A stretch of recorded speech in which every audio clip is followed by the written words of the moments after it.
When Halo released for the PC in 2003, I played the shit out of its multiplayer. I didn't really get to do that. I didn't have Halo on the PC at the time. Well, it was fun. It is I'm told. actually Halo's. I think we mentioned this in the other one of the other videos. It was the first time that Halo had multiplayer, at least like online multiplayer, Correct. because Halo 2 wouldn't come out till the next year. So, take that, I guess. Mm. So, welcome to the second bonus episode of this Cooperative Conversations for Halo 1 on the PC in the Master Chief Collection. That's a lot of extra words. It's a lot of extra bonus content. It is. I hope you enjoy it. Hmm. As we said before, this is going to be taking a look at the maps, not what they're like in multiplayer. This is not a multiplayer breakdown or tips and tricks, sweet frag montage. I want to look at these levels in multiplayer because a lot of them are very unique and creative in a way that would have been really nice to see in the campaign.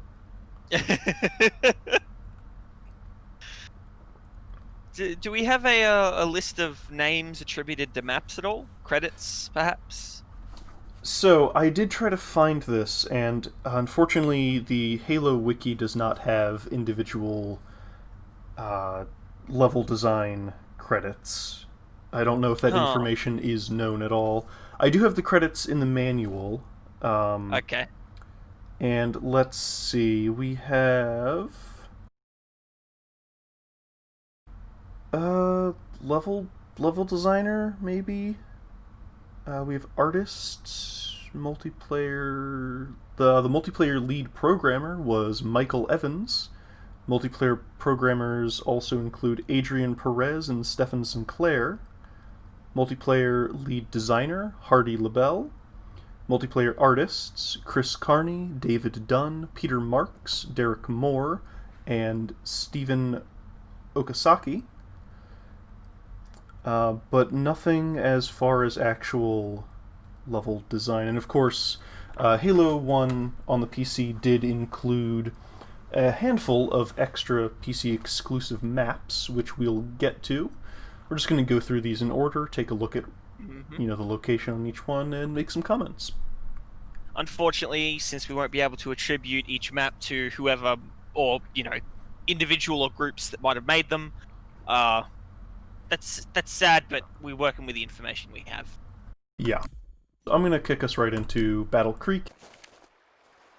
Slayer. Oh no, we Here only we have are. 20 minutes to talk about this. Well, hard deadline. So, Battle Creek takes place on the Halo, of course. Uh, two bases, little tunnels you can go down. Not a lot to say about this level in particular, I'll be honest. It's It's symmetrical, and I'm it doing little air is. quotes as I say that because it's not entirely perfectly symmetrical, but it's relatively symmetrical. Yeah, it has some symmetry, and a thing with Bungie's level design, it doesn't tend towards symmetry, which is not a problem in and of itself. The problem comes when what they've done is create one map and have it serve the purpose for every game mode. So Hmm. you have this layout for deathmatch, you have this layout for capture the flag, you have this layout for King of the Hill, and it can become a problem. This map is very like hard defined. Like this is a capture the flag or like assault map, right? Yeah. And in Um, deathmatch it's not too bad, but team deathmatch is pretty good. yeah. Interestingly, a lot of... You played it on the Xbox, so you can either confirm this or tell me I'm an idiot. A lot of Halo's multiplayer is designed for 2v2 because you could have 4-player split screen on an Xbox. I would say that's a fair assessment of a lot of these multiplayer maps, but at the same time, there are a lot of bigger maps because they also knew... Like, it had LAN play, right? Yeah. It didn't have online, but it did have LAN play. So we'll see some of the bigger maps later. So that's not a golden rule, but it's for the most part accurate. Regarding the map itself, we're not actually seeing that many assets that aren't already available to the designers of the campaign. It's a good map. It's just from an asset standpoint, we're not seeing much new here. That will change as we go to some of the other maps. I mean, it's pretty classic. It's a fast-playing CTF or deathmatch map. It's the rust or the dust of Halo 1. I don't think this is really the dust. This is this is more like the shipment of Halo 1. Okay, yeah, that's probably more accurate. But yeah, let's pretend this is an area you go to in the campaign. We'll do that for each one. Not a lot here. It would be something you kind of just walk through. Maybe this could have been an interesting little staging area for the Marines, like we were talking about. Like, this was a place they found and took over as a forward operating base. I could see that. And then the Covenant took over an identical forward operating base that's only mere feet away.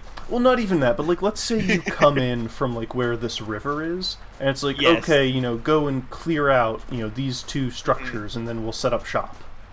Yeah. No, that's absolutely something that could have been done. Because we actually, again, I alluded to it in the previous episodes, you see some of that later in the series. Much, much later in the series, but you start seeing it.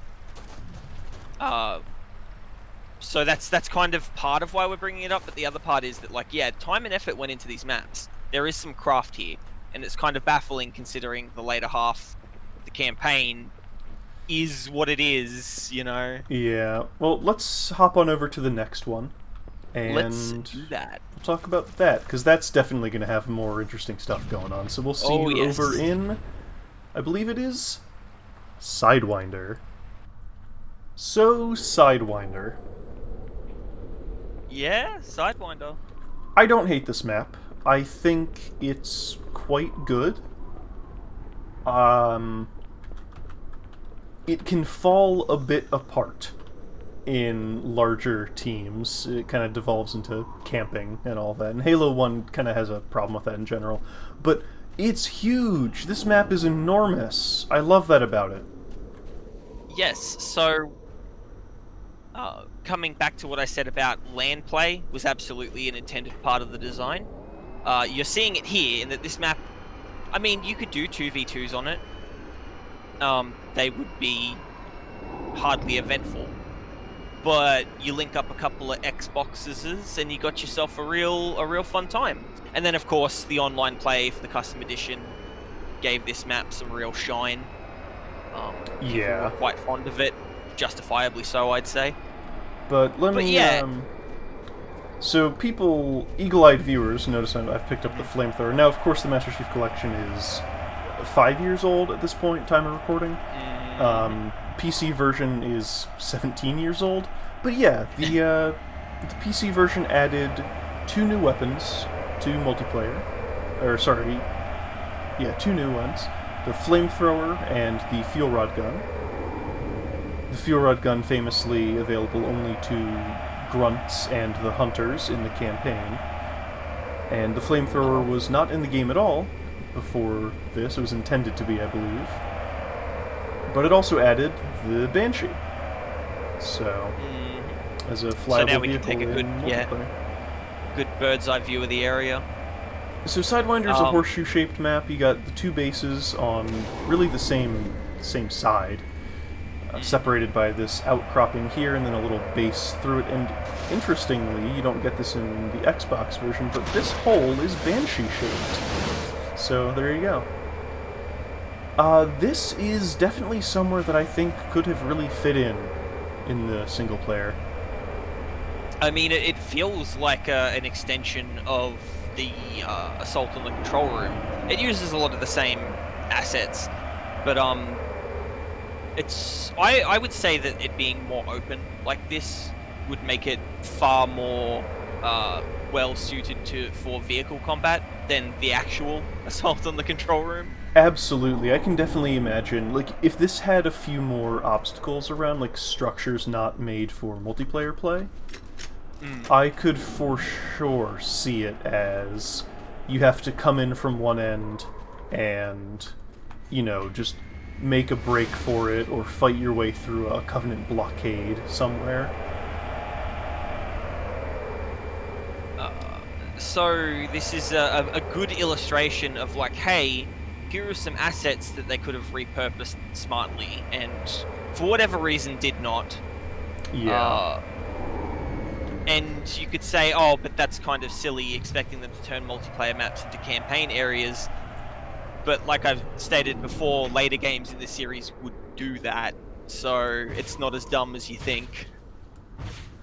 And I should also mention, I forgot to say this, the Rocket Warthog is also a new addition yes. in the PC version.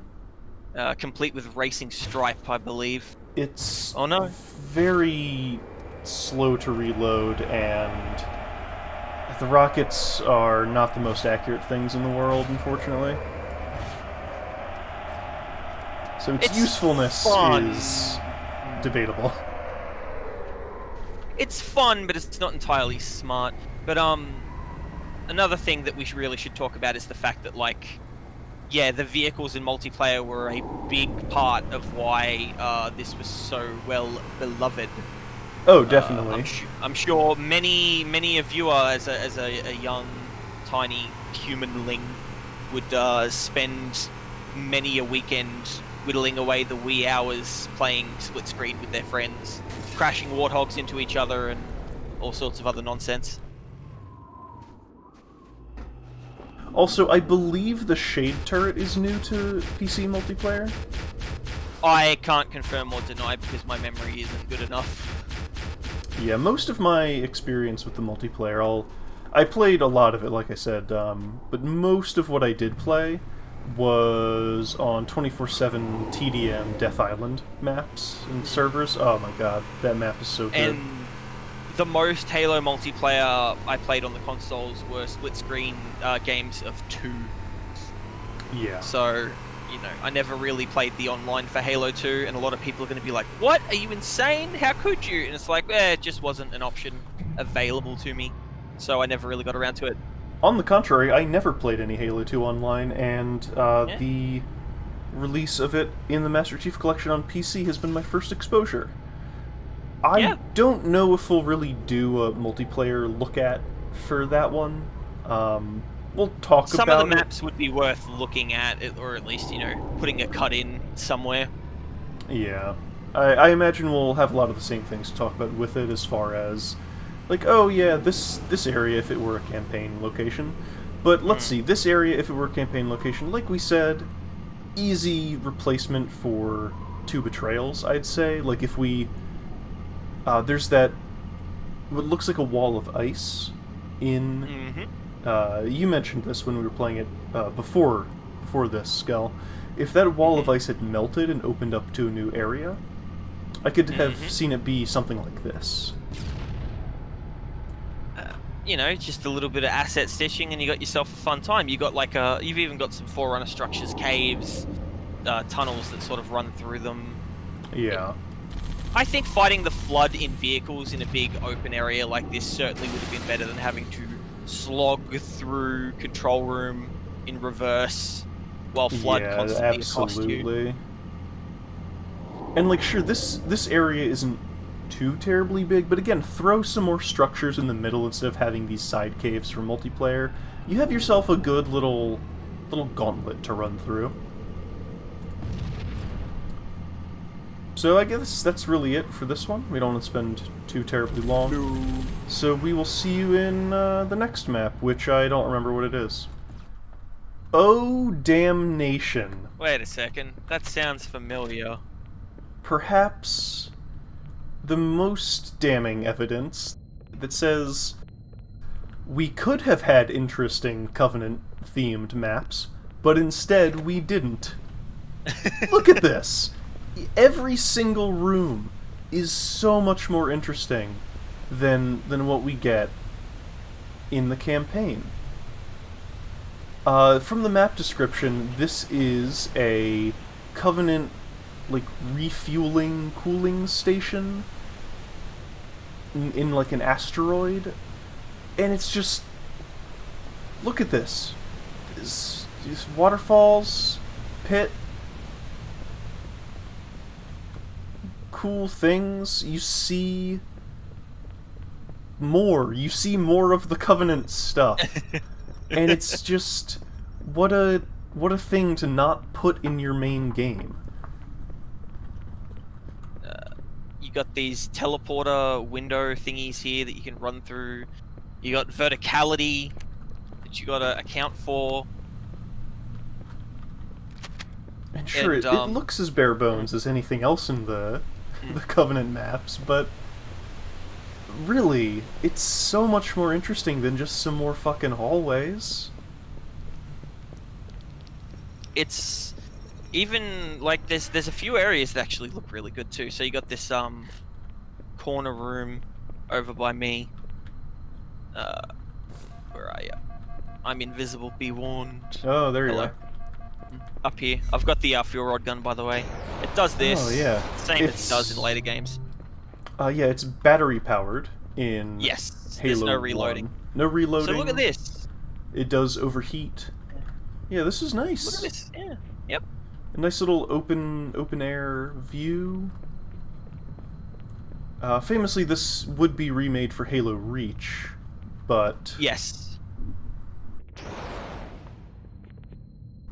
really, this, even if the map was still just a bunch of hallways and like the hangar and whatever else, if you could just like have come through this room and have to find your way to the exit, there's enough stuff in here. Indeed.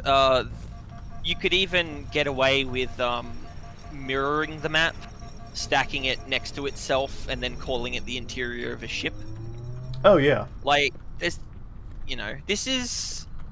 this is a much better like display of creativity when it comes to like alien architecture than the same hallway and then the same hallway and then a hangar.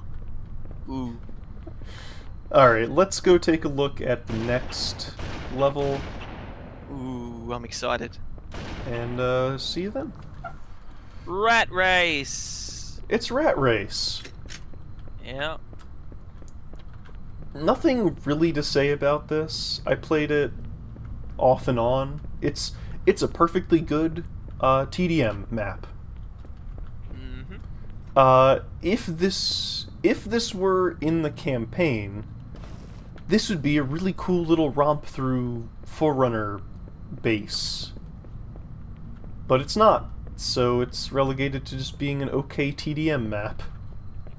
Well, remember, the Halo superstructure is honeycombed with tunnels, but Yeah. we never really experience that. No, we don't. If this were something we went through in the campaign, I'd be quite happy. Like, if we could have gone through this instead of whatever the hell we were doing in Assault in the Control Room or Two Betrayals, of just going through the same right-angle corridors, the same octagonal room. Yeah. I mean, Key's getting taken by the flood.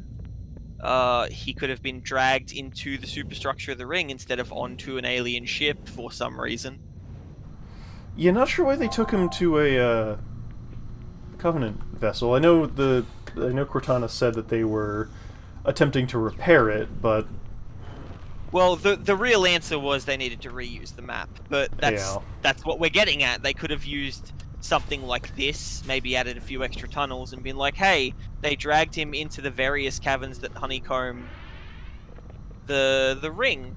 And I mean, you could make an argument for doing something like that just being the library again, but shit, it's better than doing the same stage twice. I hate this map. It's not great as a multiplayer map. But hey, you know what it would be amazing as? A Would it be replacement for the amazing? library? Yes! Okay, as a replacement for the library, if the library had been different styles of architecture on every elevator ride, I could have... Yeah. Yeah. That would be way better. I know we said it still wouldn't be great, but yeah. No, nothing could make the library great. I know I said I wasn't going to harp too much on like multiplayer design, but one of the reasons I hate this map so much is it really highlights a problem Bungie has and still has, which is an over-reliance on the 3 tiers with a thing in the middle design. It's in every Halo game, and it's not a good design for a map. It's very amateur, it's very sort of first-year developer sort of thing. And it just does not make for an interesting multiplayer experience. The most interesting experiences I've had on this map were the eventual remake with the infection game mode. And that's all stuff in later games, right? Yeah, like playing this in Reach with the added hallways and the added connecting areas, it's better. I still don't like it. But they did make it better going forward. It's kind of just miserable to play through. But yeah, I could see this being like a section of the library. I mean, it even kind of makes sense with the tiered design. You could put some blinky lights on the walls and say those are data storage units. Like, it's, you know, it's a little better than just walking around the same ring 10 times. Yup. Hang 'em high. Yeah. So, you got, you know, you got big old hallways around the sides. Well, a hallway, I guess. They didn't add the other stuff until later. You got these big pathways up top. Not a huge fan of this one either. From a multiplayer standpoint, sure. But hey, you know what this would be great as? Another floor of the library? Correct. I mean, fighting Flood in this would certainly be more interesting than fighting Flood in the same open hallway again and again. I mean, look at these pylons down here. Yeah, you were talking about data storage units. Why not throw blinky light texture on these instead of concrete, and you have yourself an actual little library area.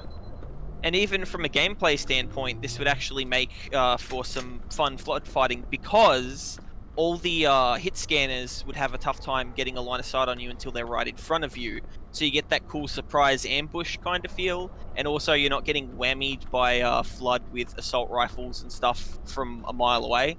Of course, shotgun Flood would be a bit of an issue. I mean, just think of how many popping popcorn man they could put behind every single one of these. Yeah. But yeah, I could see this if you came in like maybe this could be like an elevator. Like you ride this elevator up and it's like, oh dear, you've entered the main data storage of, you know, whatever. We must fight our way through here up to the control tower on the other side. Yep. Oh look, there's a control tower. Hey, remember how we had to deactivate an energy field to be able to pick up the index? Yeah. It's just a key, but yeah. Hey, there's your control tower over there. Get in there, press the button. Like, it's, you know, it's shorter. Yeah. It would certainly be a shorter jaunt, but it would be markedly improve, a market improvement over the library. Plus, yeah, I could see this being a good top floor. Yeah, and being a multiplayer map, you've got, you know, options for how you traverse it, right? So, you know, more of that openness that Halo is praised for in its design. I don't know why people talk about it within the context of Halo 1, but you know, you got it here.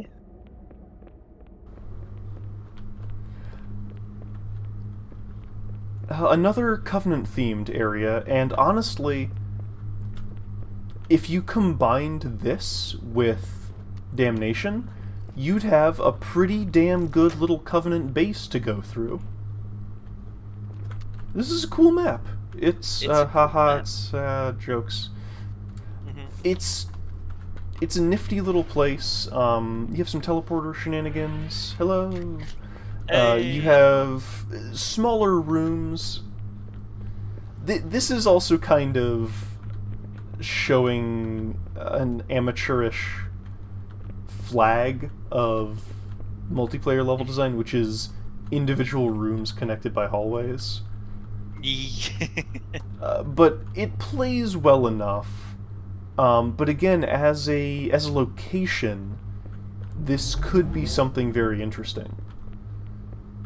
Like if you let's stack Damnation on top of this, because you have like the mist here, and you had the waterfalls in the other ones. Yep. Just stack them on top of each other and say like, yeah, hey, this is an orbital Covenant refueling base for their fleet they keep stationed around the Halo, and I believe you. Mm-hmm.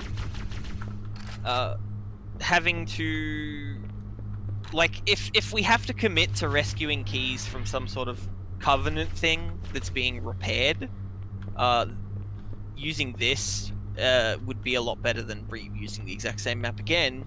And you could even make a case for it with some of the aspects of the map itself, like the broken bridge, foggy area. You could, change the fog layer, exchange the fog layer for like a water layer. You can be like, oh, it's flooding because it's the waterfalls. It's not supposed to do that. The flood are messing it up. It's... Yeah, there's a lot of potential here to turn it into way more than what we got in the campaign. And again, the assets exist, right? There's no reason not to use them. Unless, of course, there is some reason, like, I don't know, they were made at the last minute or something like that. I doubt that. There's clearly effort put into these maps. And again, I really kind of resist the idea that Halo's multiplayer was a last-minute addition like GoldenEye's, because they have a lot of game modes. They have a lot of assets for those game modes. Like the flags, the skull... the bomb. Was the bomb in Halo 1? Yes. Yes. I mostly played CTF and TDM. Yeah. I think that's what everyone played. But there's a race mode. Yeah, there is. There's a rally thing. But you have an announcer that says a lot of... The announcer has more spoken lines in this game than the main character. Hey, he's got a nice voice too. Maybe they should have cast him as Master Chef. Maybe. Maybe. So yeah, this is more interesting Covenant architecture than, like, I would say even than like this Truth and Reconciliation the first time, right? Oh yeah. So that's my comment about this. Stack Damnation on top of this and call it a single player level.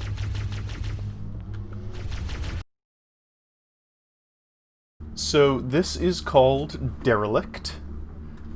It's another Forerunner-y place, and as a multiplayer arena, look, it's a circle with 2 tiers with a thing in the middle.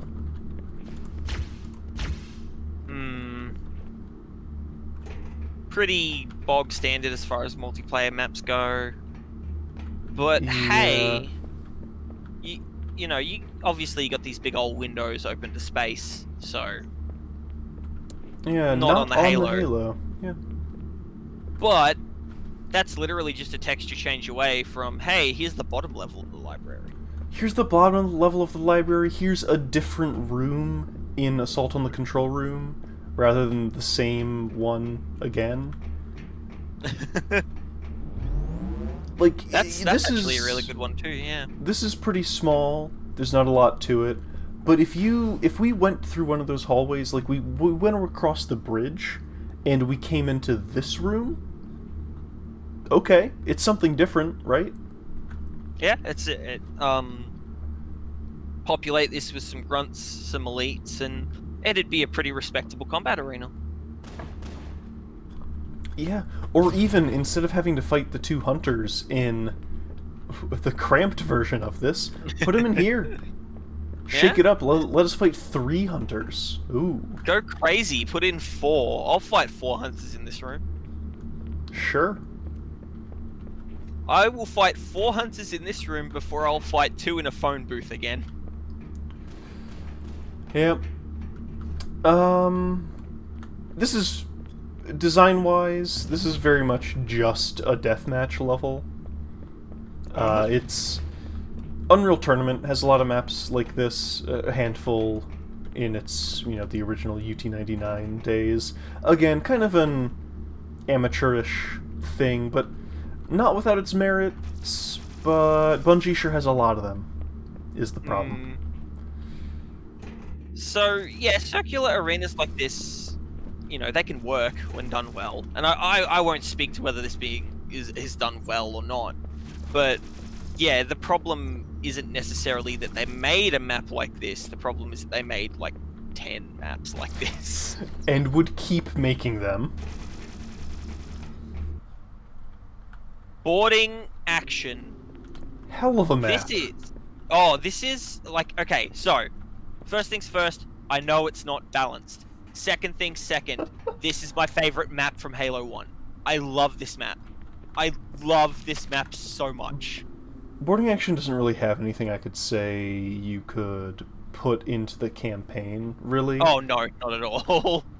So, as a... Aha, gotcha. Oh, yeah? Oh... How's that for gotcha? I was gonna kill you any day. Oh, yeah? I'm such a bad shot. So yeah, conceptually you probably couldn't use this as I think these are actually the outlines of the thing is supposed to evoke the shape of the pillar of autumn. Yeah, it is supposed to be 2 opposing ships. Yes. I think my best memory of this map is when I was playing Custom Edition and I found a modded version that added an extra teleporter that took you up to the top, where people put tanks and banshees and stuff, and it was just a total clusterfuck of chaos. It was great. I recommend playing that version over this one.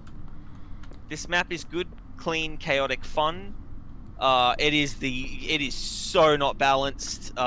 Experience if you get the chance to experience this map because you're playing the Master Chief Collection, you'll understand that this is just complete chaos. There's no attempt to even make this fair, right? It's like you're spawning and getting sniped, and maybe someone gets a flag and makes it kind of the way to a teleporter, but it's just...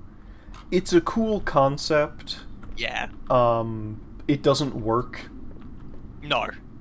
Not at all. It's a pretty... If you want to hate this map in 5 minutes, play Team Snipers on it. Yeah, Team Snipers is not... Capture the Flag on boarding action is a 20 to 30 minute deathmatch map where sometimes the announcer talks about a flag. Yeah, pretty much. Welcome to the map that I like to refer to as, hey, we added teleporters to the map tool. You know, I'm glad you also had that read on it, because this is so obviously somebody futzing around with the editor for the first time, and they discovered the teleporter, and they're like, holy shit, teleporters. Yeah. It's... People have fun on this map, and I'm glad for them.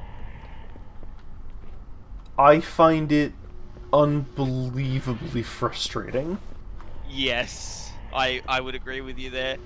I think there's a case to be made for this being a good split screen map because, you can always look at your opponent and like where their position is when you're playing split screen. Something that is frowned upon, I acknowledge, but it's something you could do, right? It is And something you could do. And, like, each area... props, each area does have its own little mood. So... it's something. But... can we even find each other? I don't... oh, we found each other. There you go. We did it. Hi. No, you... oh. You got out. As far as could this be in the campaign, no. Absolutely No. the fuck not. Dear God, please don't. Nothing else to say about it. We're gonna hop over to the next one. Reckon, when you think of capture the flag in a first-person shooter, what's the first place your mind goes? Facing Worlds, Unreal Tournament 1999. Correct. But, where does your mind go next? Hydrosis, Unreal Tournament 1999. Okay, you played a lot of Unreal Tournament. This kind of isn't a fair... Alright, so Hall of pretend Giants. Bridge of Okay. Fate. CTF Mall. Facing Worlds All right. 3. There was a third one? Yeah, that debuted in UT 2003. It was the Egyptian one on the... Oh, right. Yep. Yep. I know what you're talking about. So yeah, but yes, Blood Gulch is famous and infamous. This is the Halo multiplayer map, right? Like this Yeah. is... It's been in some form or another in every single Halo game, to my knowledge. I don't know if they tried to put it in Halo Wars or Halo Wars 2, but... So, here's something that's weird that I actually just mentioned. The UT series, which I love and have a lot of experience with, when it remakes a map for a subsequent game, it just tacks a number on the end of it. So you had... even if they are thematically different or like have expanded geometry and stuff, so you have Facing Worlds. Here's an overview. You have Facing Worlds 2. Different, same concept. You have Facing Worlds 3. Which I forgot about, but that's a pretty looking map. Yeah. Again, very different concept, much larger. But, you know, it's still the same essence of Facing Worlds. And opposed to that, you have Curse. Curse 2. It's going to be hard to show you a clip of Curse 3 because they replaced it with Curse 4 in UT 2004. But, you know, there's been the map Curse in every Unreal Tournament. Except 3. But we don't talk about Unreal Tournament 3. Because if we talk about Unreal Tournament 3, we're not going to be a Halo series anymore. We're going to be an Unreal Tournament 3 series. Unreal Tournament 3 makes Reckon very sad, and justifiably so. Let's move on. So talking about naming conventions in multiplayer... Right, that's what I brought this up for. So Blood Gulch. It would come back in Halo 2 with an expanded base and some cover over there, I think, and kind of over there. I don't know. Again, I never really played Halo 2 multiplayer at all. But it would be renamed as Coagulation. Correct. The Halo 2 multiplayer anniversary version of this map is called Bloodline.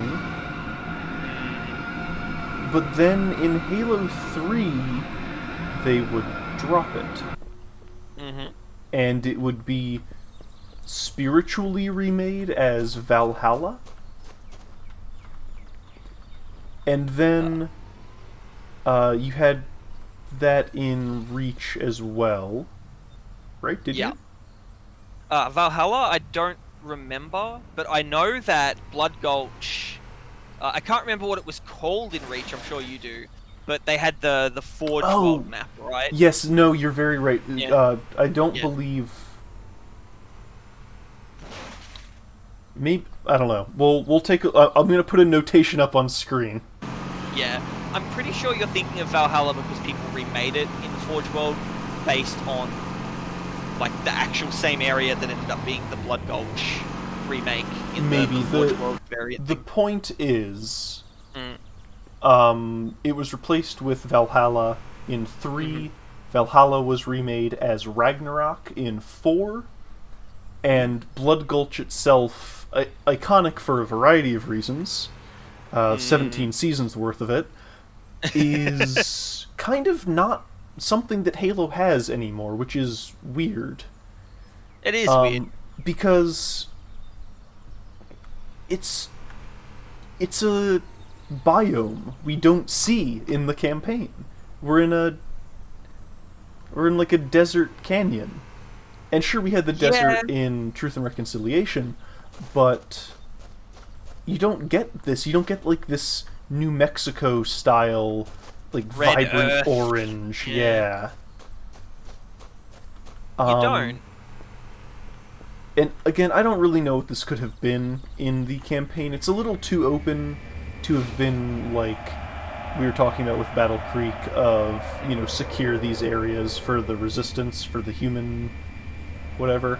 Well, if you've got access to a map editor, you could do a cute thing where you seize the area and it's empty the first time, and then you come back to it between missions and they add to the base, and like they put stuff in the middle, human structures, right?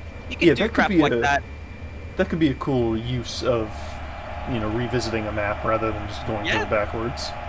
Yeah. And there are games that have done that. Halo's not one of them. Also, again, Banshee added in the PC multiplayer. Something you probably didn't know about if you only ever played Halo 1 on the original Xbox and have never played the Master Chief Collection. There's a thing you can do here. A little sneaky. You can get up here, hang out.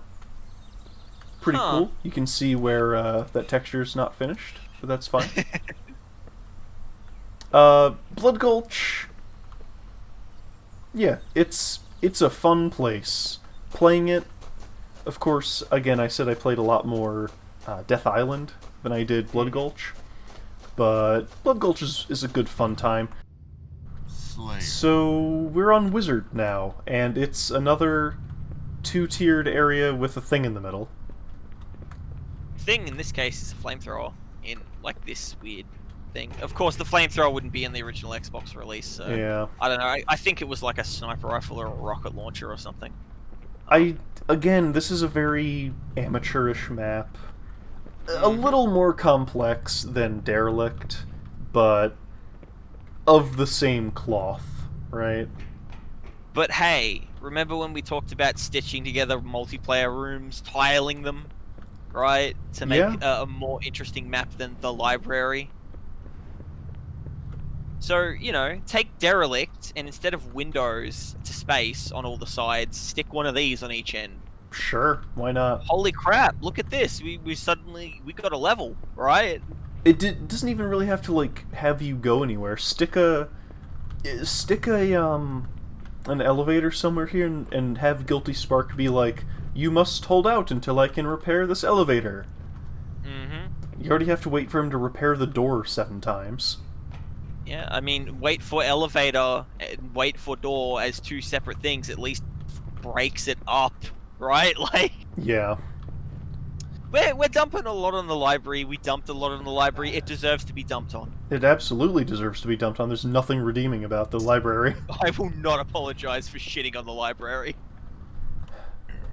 So, Longest is another map that's very much multiplayer map first before real location. Still, yeah.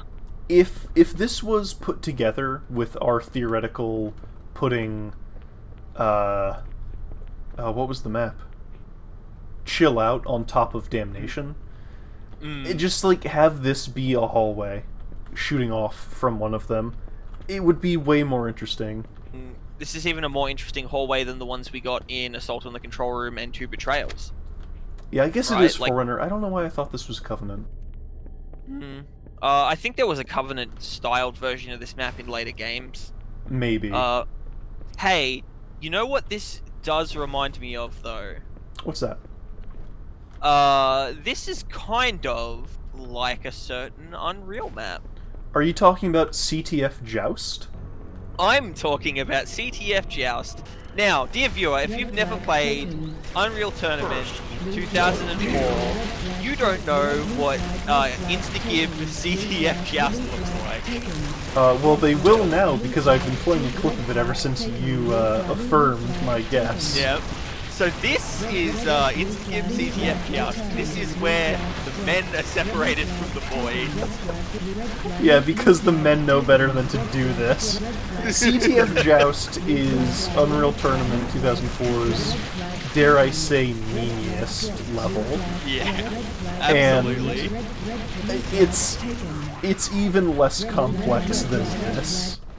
Than Longest.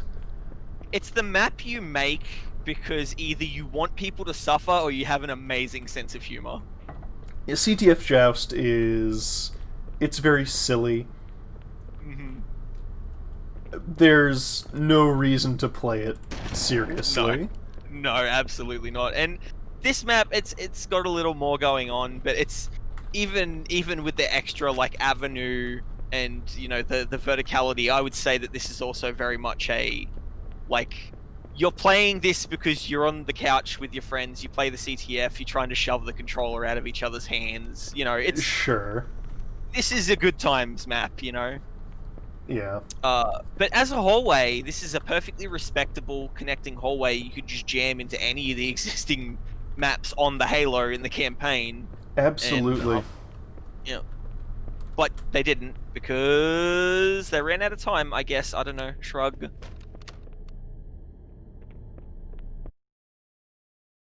Death Island is like I said, a familiar locale. It is suspiciously familiar. Not perfectly repurposed, but a kind of mutated recreation of the island from Silent Cartographer. See, it is very different. There's some added structures. It's a tad mirrored, but this map, as a multiplayer map, is utterly fantastic. I played so much of this. It is an amazing spot of work. So, Skelzor's experience with this map was the Master Chief Collection's release on PC. I didn't play Custom Edition online. I didn't even really play Custom Edition. So, Reckon has taken me through it before. I think we've played 1 or 2 matches on it. It's a good map. It's a very well put together map. It's a very smart use of existing assets that are already in the game. Cough, cough. Yeah. So here, you see this is like the area where you fight the hunters. This area's a little smaller, but it is the big pizza cutter or record player or whatever. Yeah, there's a lot more to it. I'm not going to comment on whether or not this would have been better than Silent Cartographer or whatever, but there's just a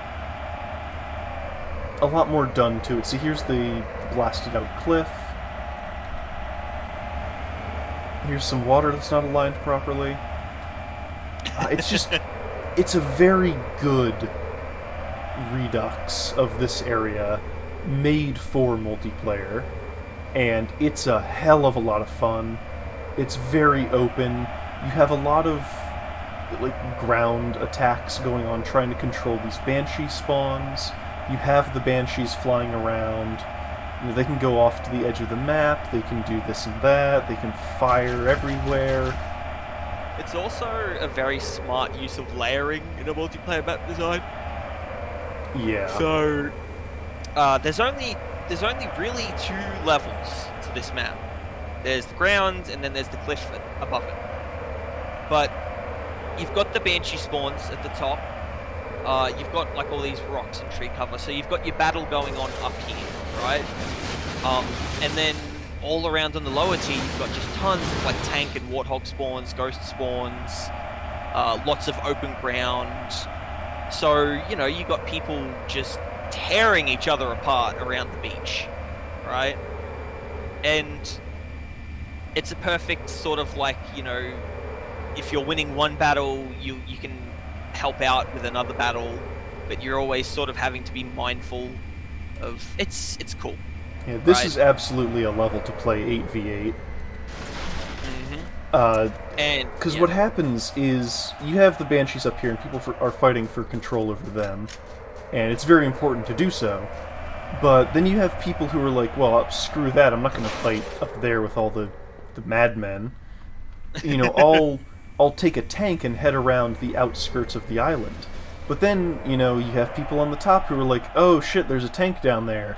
I'll bring a sniper rifle or my pistol and try to kill the tank. But then they're not fighting over the Banshees. Then you have, warthogs going between base, and it's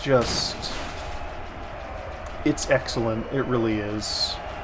And as a capture the flag map, it is what you should aspire to do with a capture the flag map, which is more than 2 choke points, right? Yes. As an amateur level designer, and we weren't talking about this before, but now all pretenses are gone. Let's talk about it. A good rule of thumb is, for an objective-based game mode, you want at least 3 points of ingress. Because it gives people choices, it makes the defenders have to really figure out what's best to defend. In 8v8, you can't defend all of this. No. Which means that there's always a chance for one of the teams to, sneak in, back capture the flag, scurry off with it, because you never want to see a deadlock in a capture the flag game, right? You never want to see a perfect defense where 2 teams are just hammering each other down a hallway, because that ain't fun. That's a meat grinder, right? Actually. That's what. Hey, you got that clip of CTF of Joust? Yeah. Yeah. You get this, right? So you've got to have those multiple points of ingress. You got to have more than one team can defend, no matter how many players they have, right? You've got to have more open ground than can be watched at any given time to prevent it from turning into a game of, we caught the flag once, so now all we got to do is defend for the remainder of the game, because which Halo 1 especially, again, this is really the only Halo game I can speak of with any authority, it had a real problem with in maps that were not PC exclusive. Yeah. You have not very many ways to go get the flag, and when you did, you had the enemy team spawning directly in their flag room. And it gives them it gives your team no opportunity to actually get away. So when Halo came to the PC, it had these exclusive maps, and I have them all written down. So it's 6 exclusive PC maps, and they were designed by such lovely people as multiplayer game design is Matt Armstrong, Stephen Ball, David Mertz. Lead level design was also David Mertz. Additional level designers, Matt Armstrong, Stephen Ball, Jennifer Burris, Eli Luna, David Mertz. Okay. And Mark Tardiff. And So of course, Mark Tardiff's a name I've heard before. I'll show on screen what he's done. And of course, Randy. I'd imagine Randy Pitchford had a hand in Halo 1's level design, just because he did a lot of level design for Duke Nukem. Yeah. So I wouldn't be opposed to saying, like, yeah, Randy Pitchford probably, had some contributions to the PC exclusive maps here. You're saying that Pitchford might have pitched in. I was really trying to not say that, because I'm sure for everything that we can say bad about Randy Pitchford, He is probably tired of that joke. Yeah. Well, I mean, I'm low-hanging fruit, and I'm a very short man, intellectually speaking. But Also, you saw there, like, the width of these paths restricting what vehicles you can take where. It's just good. These are levels designed by people who know what the hell they're doing. And the Halo 1 PC maps are also much larger than anything you got in the original. Like, I think Sidewinder is probably the biggest Halo 1 map. it is, At least for the Xbox.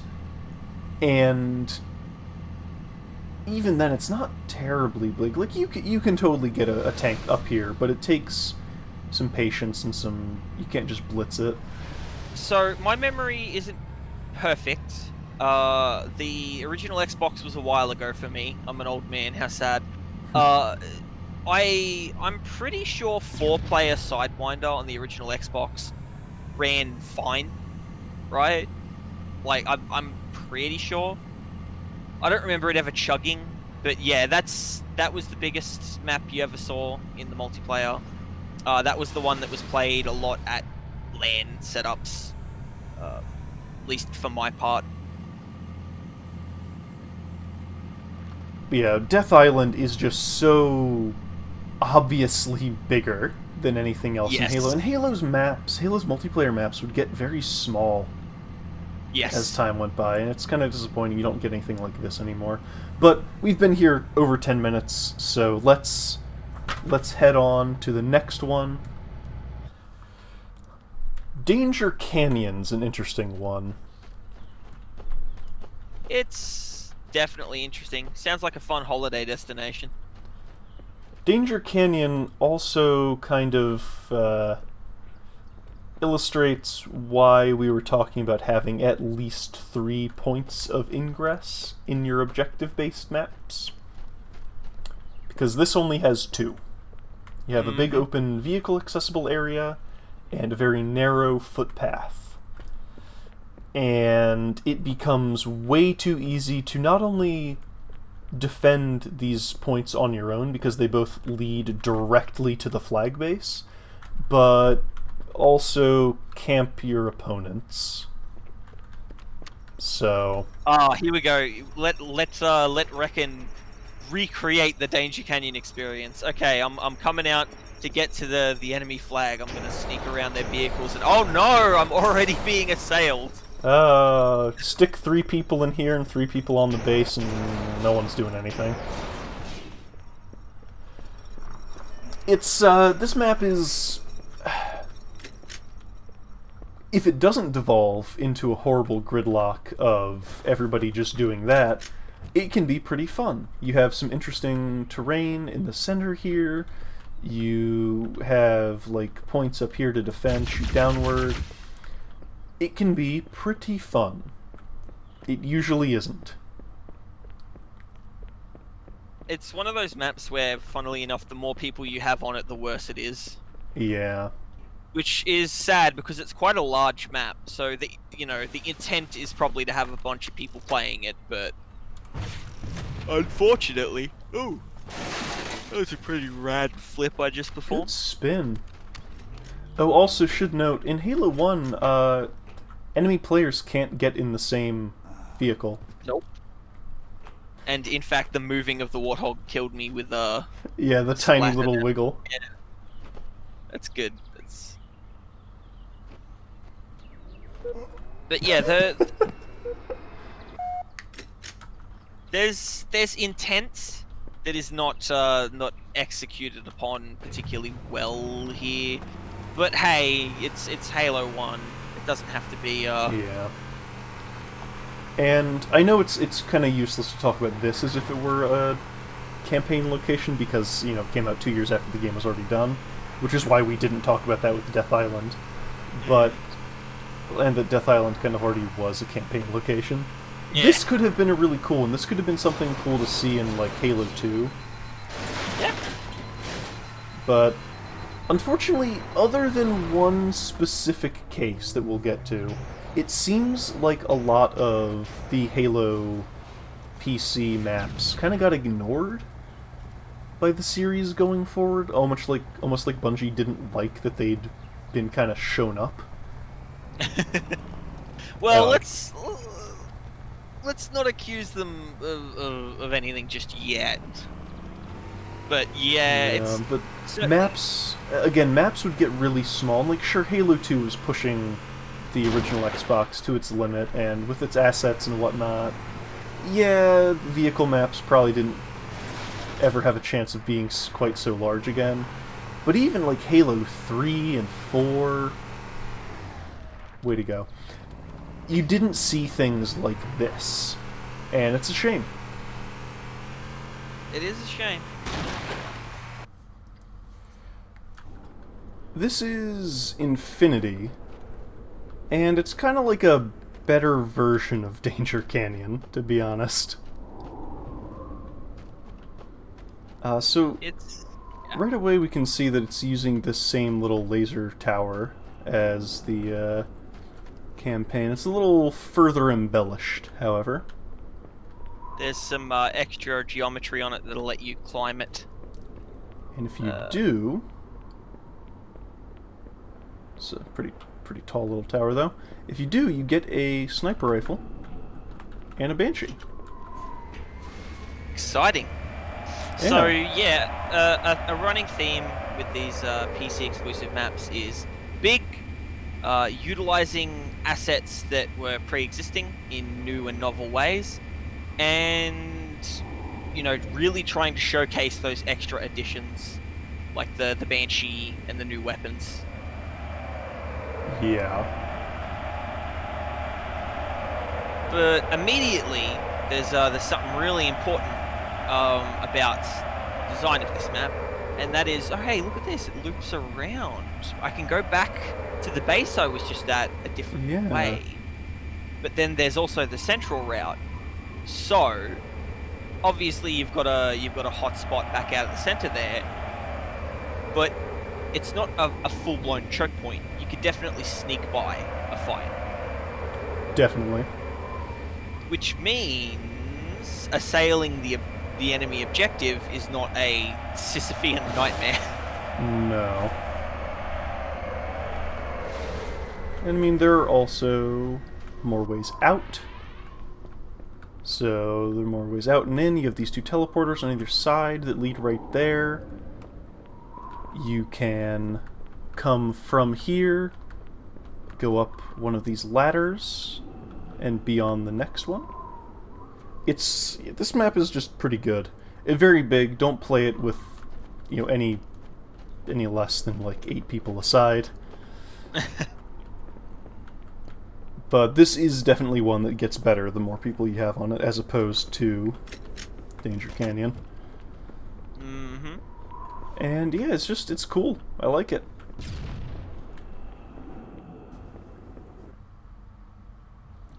Timberland. Yep. Which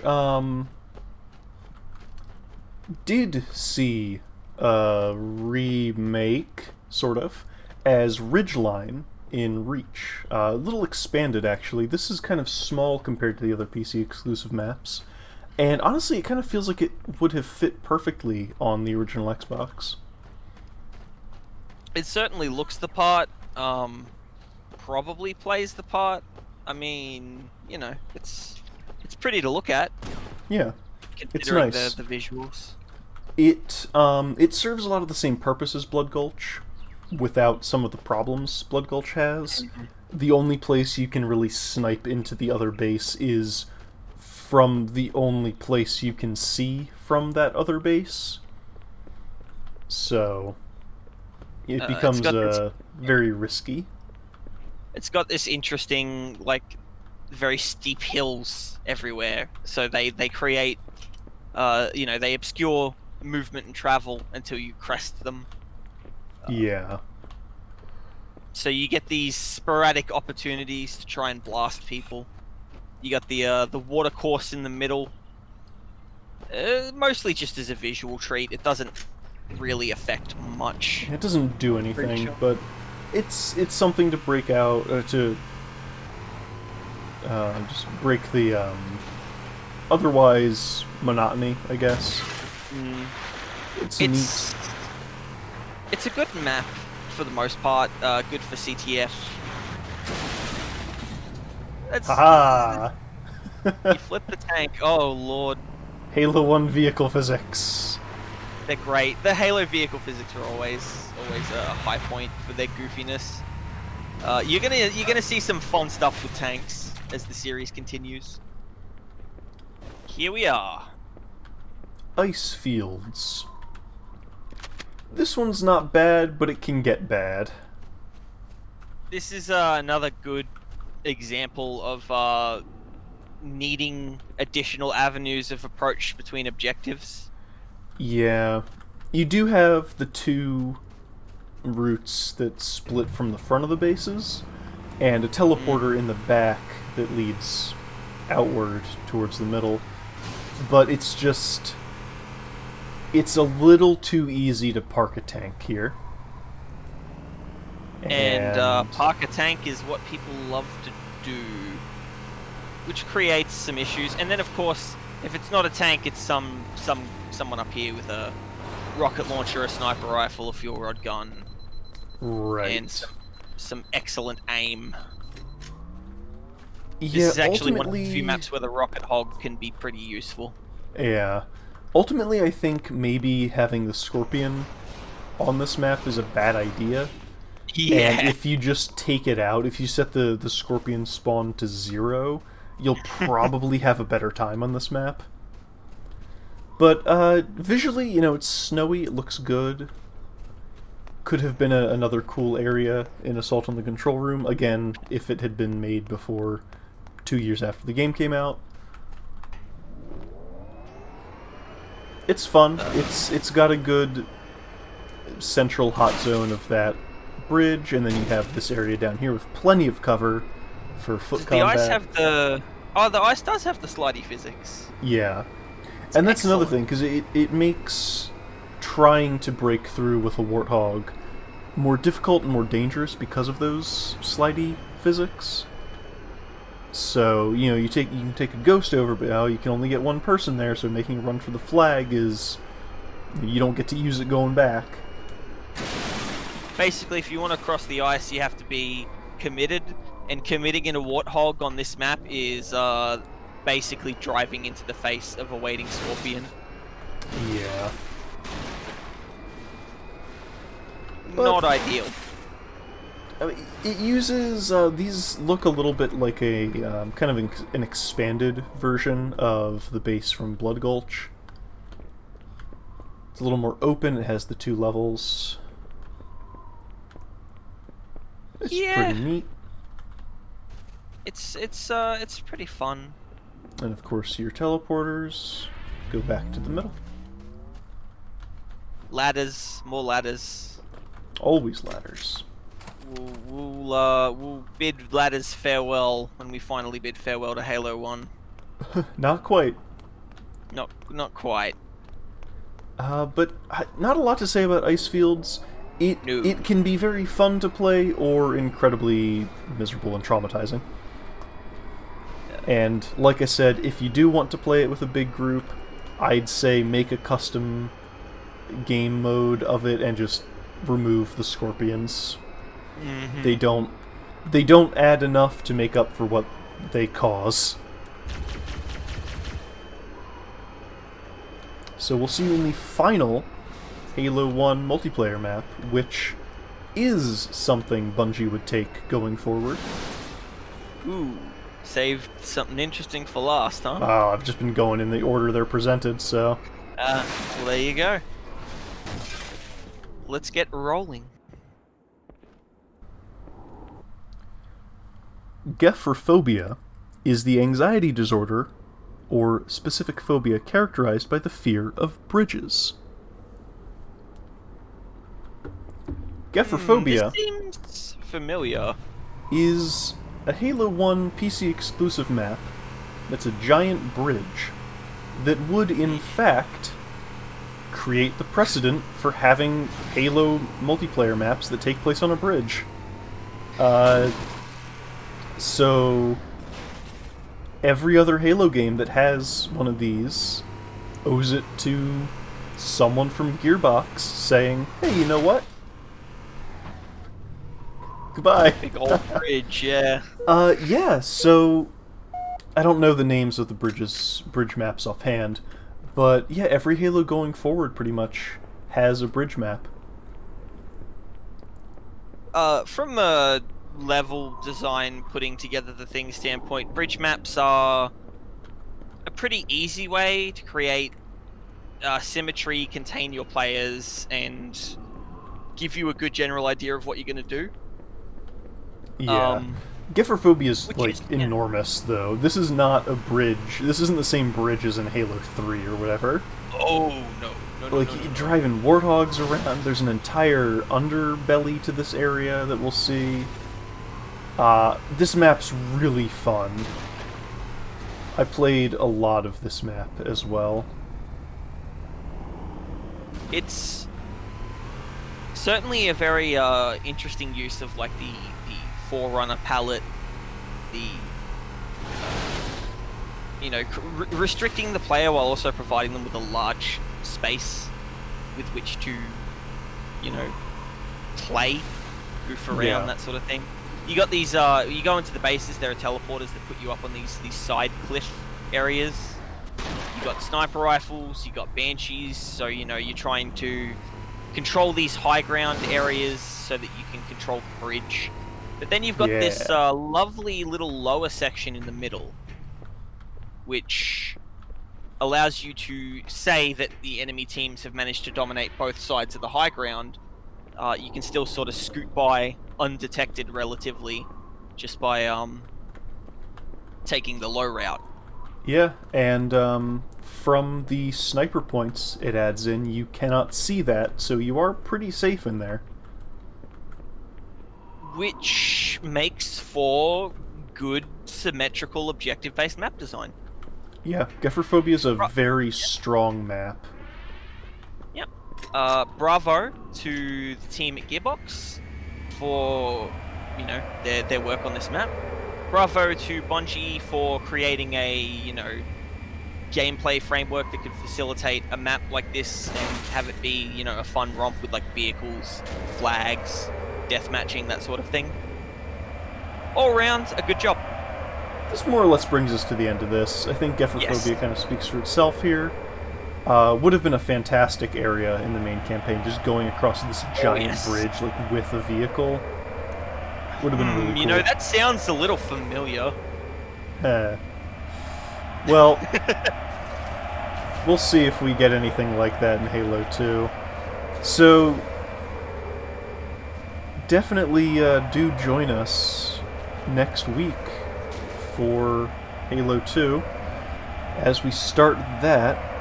We'll have a lot to say, and I promise you there'll be a lot of positive things to say, and maybe just as many gripes.